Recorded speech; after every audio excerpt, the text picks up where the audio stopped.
Let's see. Our first question is from Stacy Urbina. Oh, and by the way, for those of you that are wondering how to ask a question, if you came in late, there is down below this screen, there is an ask a question box. So you can go in there and type in your question and we'll get that answered. And also, for those of you that may have been a little bit late, you can. This is the spot where we'll do our giveaway. So make sure that you're familiar with the ask a question part. So ask your questions. Okay, let's see. Stacy Urbina.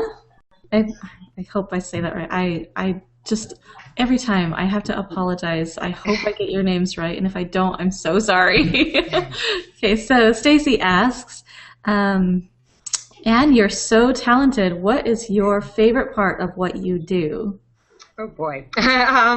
Well, let's see. I love when I get to meet customers and sort of hear what their event is going to be like, and sort of, especially if they don't really have necessarily a vision, and we kind of create something together, and then when I kind of see that drawing come to real life, it's really exciting for me. And of course, the ultimate happiness is when you see the customer's face, or you get a great testimonial saying how the cake was the centerpiece of the party, or the birthday person was a surprise, or the wedding cake made their memory so much better.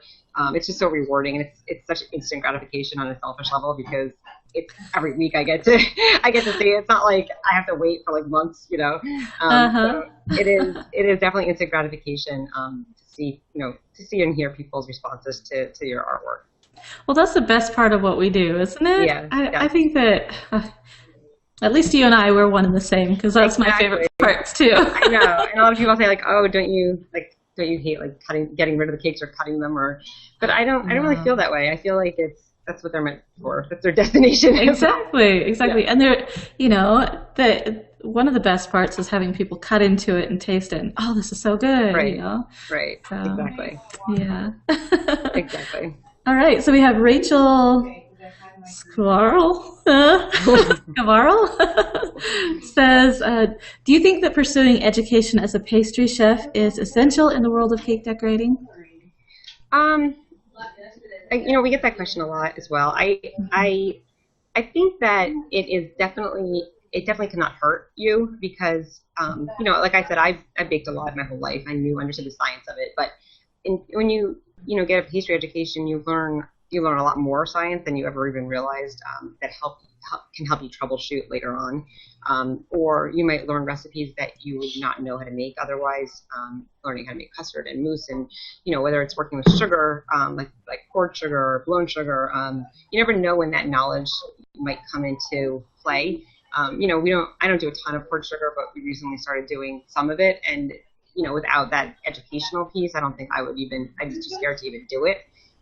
There are a lot of classes out there, though, that are specific towards different things, so I don't think you necessarily have to get a pastry arts degree, but I would suggest getting at least some training, whether it's learning, I didn't learn how to, the way I square off a cake now, I didn't really learn in pastry school. I did learn about crumb coating and all that. I didn't know anything about that before I went to school. I mean, my first cake was like a disaster. It was warm. I iced it warm and slid apart. Like, I didn't know what I was doing. So I think that you definitely learn a lot from some type of education. There's lots of places you can go and just get it. And I think when I started, there was a lot less sort of resources out there like that. So I would suggest definitely getting some sort of education, whether it's just sort of more direct, distinct skill set that you might not have. But it's always a good idea, because instead of reinventing the wheel, like, learn from people who know what they're doing, and then develop it your own a little bit more. But at least you don't have to start. Like, some of the things I did, I was like, why did I wasted so much time? I wish I knew. I totally agree with you completely. Yeah. And that's what things like this are for. That's what, your classes that you're teaching, exactly. And the craftsy classes, that's what these are all about. This is education, and, exactly. It's worth investing in, not going to pastry school. If you have the time and the money and that, go for it. If Right. not, that's what these Right. things are for. It's not an option for. So The other thing is though, if you do take any kind of class in a professional setting, and you plan on working in a professional setting, it's also good because you learn just basic kitchen etiquette. You learn how to use, that's true. professional supplies and professional equipment. I'd never used, a 20-quart mixer before I went to school. So, these are the kinds of things that you learn. Uh-huh. Great. Maybe we should have someone teach some classes on, Yeah.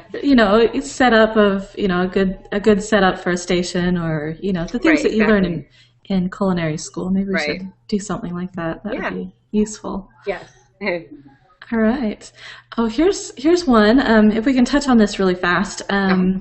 Gloria asks, how can one get involved with Icing Smiles, and what and who does it benefit? Sure. Icing Smiles, you can. They have a website. You can go. I think we even have a link on off of our website. Pretty sure you do. We do. And they also on Facebook. You can find them. And basically, you can, if you want to be a baker for them, you can contact them and let them know sort of that you're interested. And basically, what happens is if there's a child, usually they're quite sick, terminally ill, and they sort of are contacted, and or the Icing Smiles is contacted. They might have a special birthday or something, and they'll tell you that the child needs a cake in wherever, Minnesota, and then they'll reach out to the bakers that are in that area and say, can you fulfill this cake for this specific weekend, whatever, give them the details, and then they work with the actual customer and then provide the cake, and it's a volunteer.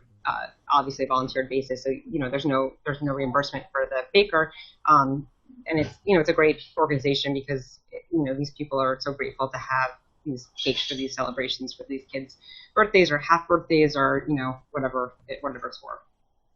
Perfect. Yeah.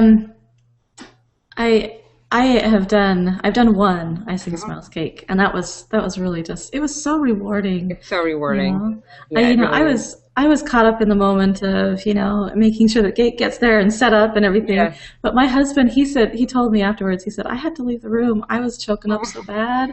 Yeah, like, it oh, is. Yeah, so it really is a wonderful thing to be a part of. Yes, I agree. Yeah. All right. So let's see. Tara asks, where's a good online source for a lot of products that you talk about, like your glues and things? We live in a small town. Our closest source is Michael's, and it's over 2 hours away. Okay. Well, so the Tylose you can get, I think, at most cake decorating supplies places. We get a lot of ours from CK Products, but I think you have to be wholesale purchase from there. You do, okay. So Global Sugar Art, there's Barrels, there's oh my God, I'm blanking out right now. I could probably email you a list and you could put it up maybe. There we go. Okay. Yeah. Unless you think of any off the top of your head. Okay. Off the top of my head, I can't. I'm like blanking out. Oh God, what is wrong with me?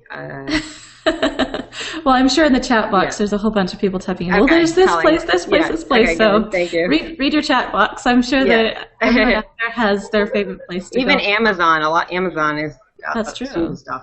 Yeah. Amazon does have quite a bit of stuff. Yeah. Okay. Let's see. Well, that's kind of a fun one. What was the most memorable cake that someone made for you? Oh, for me. Well, for my 30th birthday, we had a big party at my mom's house, and my staff actually made a cake for me in front of me, but without me knowing it was for me. So they had a fake name for it and fake everything for it, and I loved it at first because it was so me, and I kept saying, "Oh, I love this cake, I love this cake," and then they showed up at the party with the cake for me. So how fun! Yeah, that was very memorable for me because I think it was the first really fancy cake I've ever had for myself. Oh, that is neat. We usually don't get the fancy cakes, huh? Yeah, no. You don't even want them, right? I'm like, my mom. I used to ask my mom to make me my favorite sour cream cake with her chocolate frosting for my birthday. Or a crumb cake, right? Or a crumb cake. Yeah. There you go. All right. This is one that I know that a lot of people want to ask this question, but don't very often. Okay. I know that everyone wants to know from, especially the top cake decorators that are so good, and all you see is the perfectness that you do. So let's see. Claire North asks, What was your worst disaster, and how did you rectify it? Oh Lord, I mean, we do have disasters. One of the things I will like to preface with by saying is that one of the things that we've learned from our mistakes is to always have the cake ready the night before it's due, because this way, if you do have a problem, you have a whole night to fix it. We try to make sure that the cake isn't being finished the morning of the event, because you never have. I mean, I know sometimes it doesn't work out that way, but that's sort of the ideal. Mm-hmm. I think pretty early on when I started, we had a cake that it was an Oscar a model of a Oscar award, and it was very tall. I think it was like 2 feet tall or something. And the guy came to pick it up. It was pouring rain, and we went out the back door, and he tripped over the barrier in the parking lot. And the cake, I like screamed. I was like, ah! And I had half the cake. It was really heavy, and it went down, and the Oscar's head was like implanted in the box. And I mean, he was like on the floor. I didn't even like care at him. I was like, freaking out. So we brought the box in and kind of glittered this thing's head to the point of, and it actually came out okay. We placed everything was broken. That was probably the most drastic one. I mean, we've had a few issues in the past where just things haven't come out the way we wanted them. Mm-hmm. We tried to make we make different color red velvet, so we'll make like pink velvet, purple velvet. We tried to make coral velvet ones, which just didn't work because it was either orange or pink. So we wound up baking like 19 cakes for like a 4-tier cake because we just couldn't get it right, and we finally had to call the customer and just say like, "You want a pink or orange?" Work. Like, yeah. Oh no. But yeah, I mean, we make mistakes too. I mean, and I think the part of cake I love is that you can fix almost anything. It's not like a pie that you can throw in the oven and it comes out and it is what it is. You can add icing, you can add a fondant decoration, you can add a gumpiest flower, you can do things to make mistakes look better. Yeah, it's not very often that something messes up so bad that you just can't fix it. Right, exactly. So, well, good. I'm glad you haven't had very many, hopefully. No, not too many. That's good.